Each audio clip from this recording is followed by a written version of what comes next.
Kinatakutan at kinaaliwan ng netizens ang isang Facebook post ni Pia Panlilio Santiago sa isang Facebook group dahil sa ginawa nitong Halloween decoration sa labas ng kanilang bahay.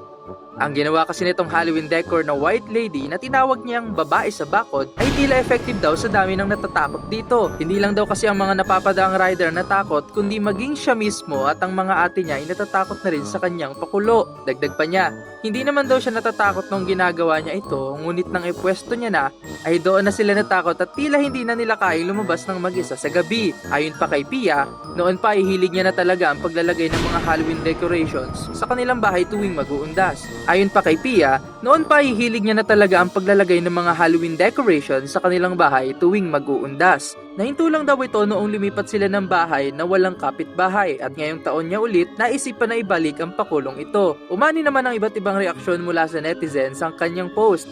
May ibang tila sila rin daw ay matatakot kung makikita nila ito sa gabi at ang iba naman ay ayaw nilang maging kapitbahay sila Pia. At may ilang pinuri naman ang mga makatotohanang itsura maging ang straight na buhok ng white lady.